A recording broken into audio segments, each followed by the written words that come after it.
Hey guys, it's Doc Liberty 32. I'm doing my third message, and this one's on the TSA. And for all the people who know me personally, you know how much I despise the TSA. I'm going to try to keep this at a controlled rant, but it is likely to fail because the TSA angers me to a point of primitive rage. So I apologize in advance. Take a couple seconds to read this quote from Thomas Jefferson.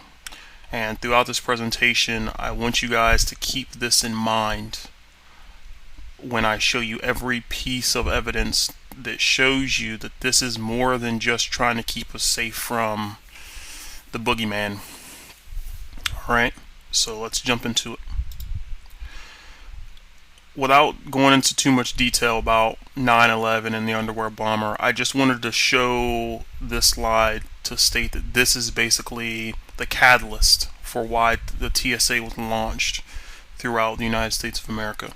So, despite what you know or think you know about these events, that is not the purpose of this presentation.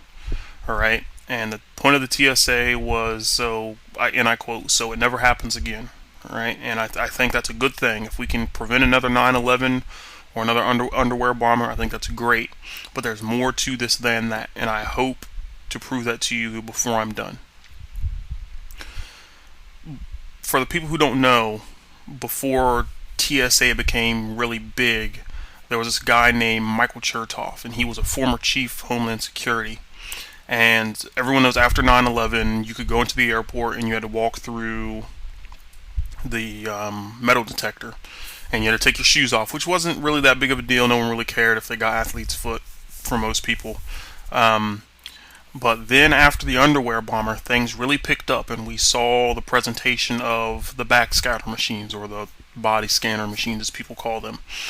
Well, most people don't know the backstory behind those, and that is Michael Chertoff sat on the board of the Chertoff Group, which held a majority stock in the company that created the body scanners. So at the same time he's chief of Homeland Security, he's also selling the United States government on buying these body scanners. Okay, I mean, you don't have to be a lawyer or an accountant or have, a 160 IQ to understand that there's a conflict of interest here.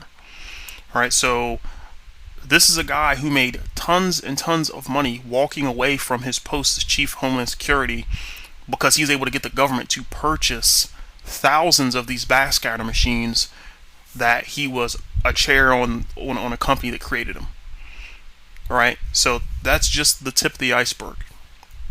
Everyone remembers this, the harmless metal detector where you walked in, and if there was an anomaly, God forbid there was an anomaly, you got the guy with the wand who wand you down, and it was no big deal. The whole airport security check line took maybe 15 minutes. And that's if things went wrong.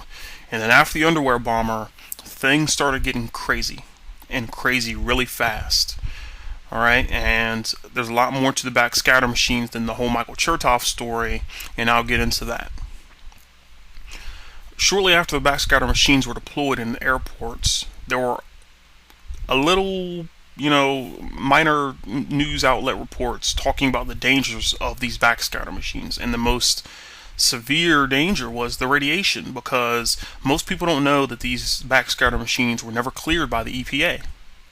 Alright, which any x-ray machine in any hospital, in any facility, has to be cleared by the EPA, has to meet certain standards. Alright, so you have news starting coming out, and DHS was caught lying through their teeth. Okay, what happened was Johns Hopkins released this report about the dangers of the TSA backscatter machines.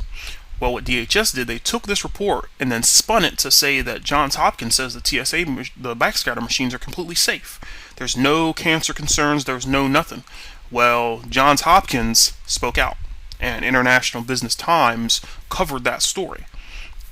So when you go to the DHS homepage and you're reading their propaganda about how everything's, hunky-dory and there's no real big problem, think about these reports that you've probably never heard of.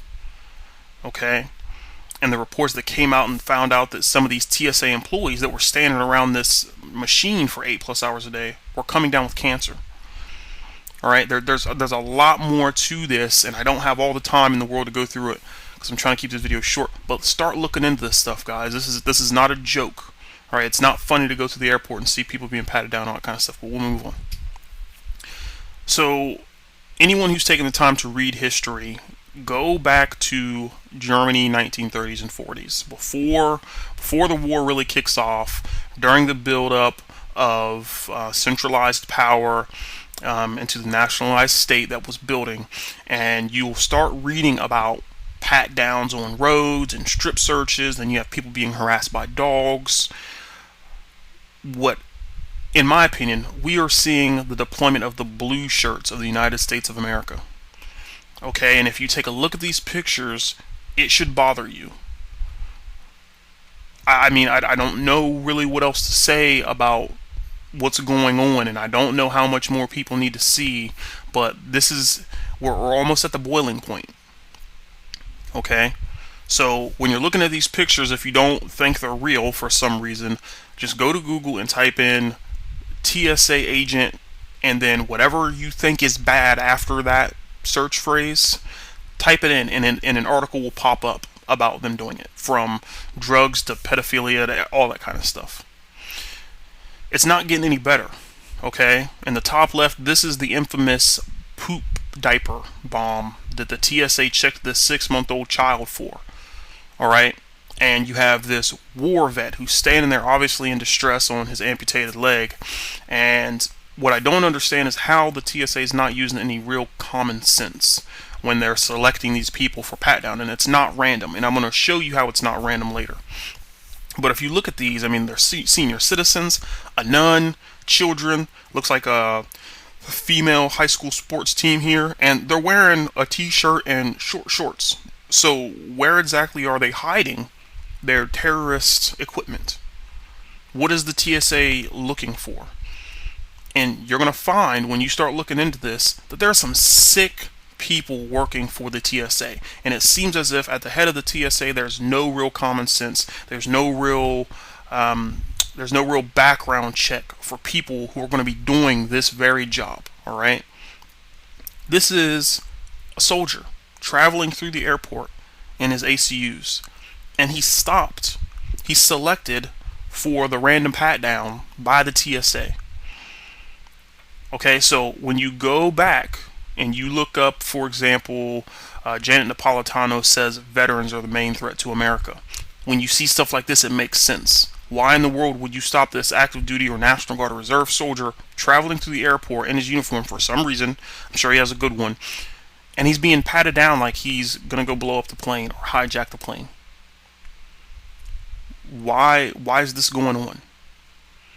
Okay, this is not funny, and the more and more I talk about this, it infuriates me, because there's this idea that the boogeyman is under our bed, he's behind the door, and he's going to get us if we don't have the blue shirts putting their hands all over us and down our pants and groping us.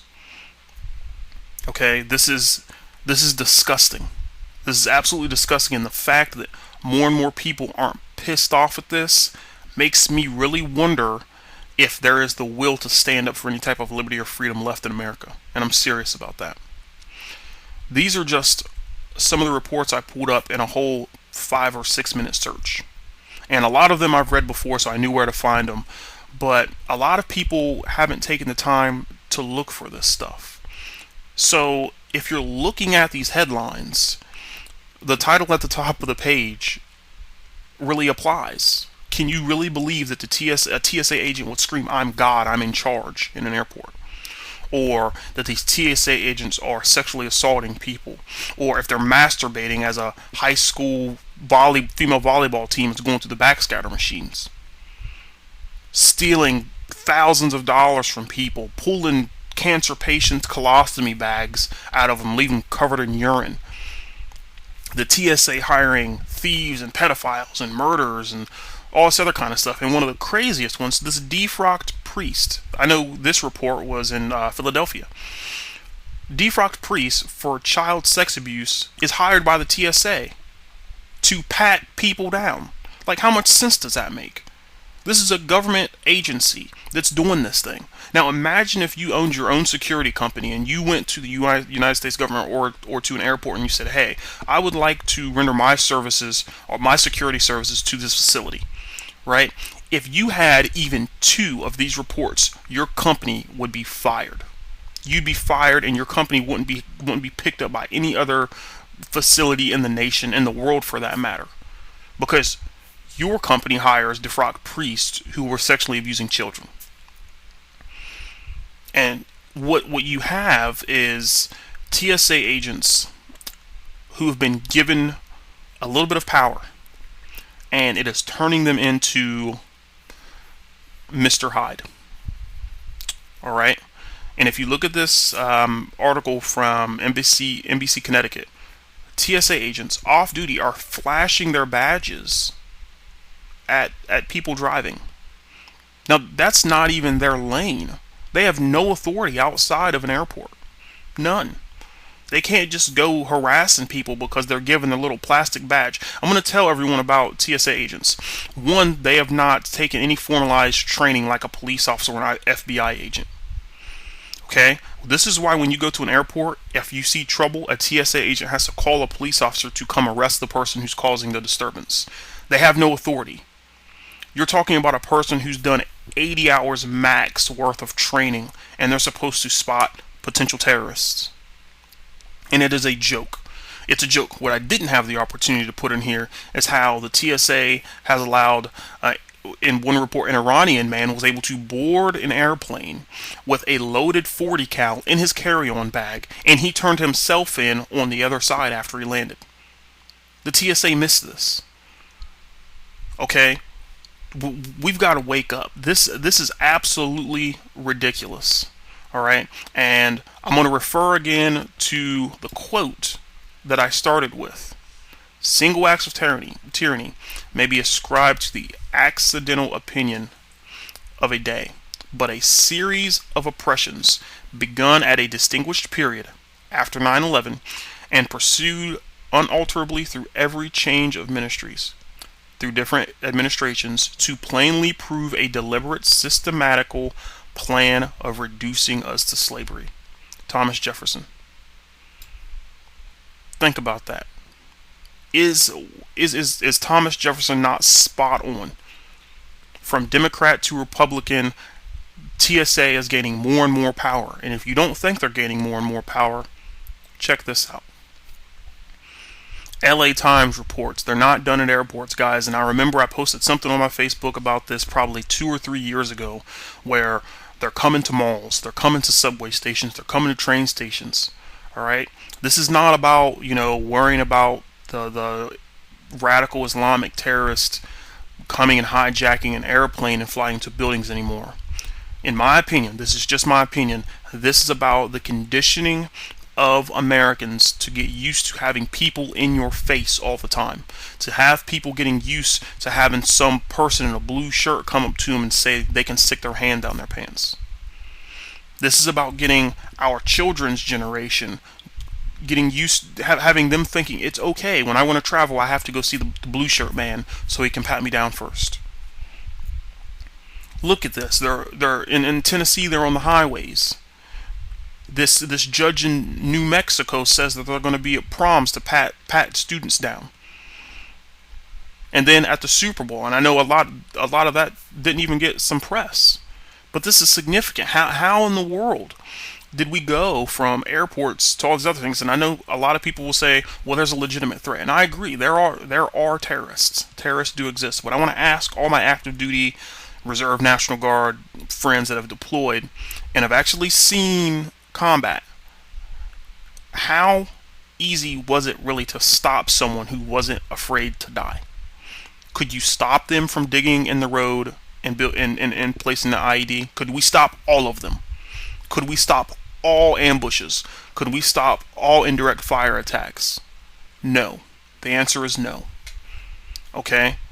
So my last question, you guys, is how much more are we going to put up with from the TSA?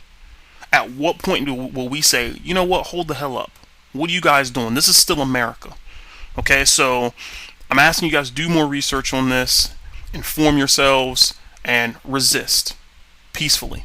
Thanks for watching.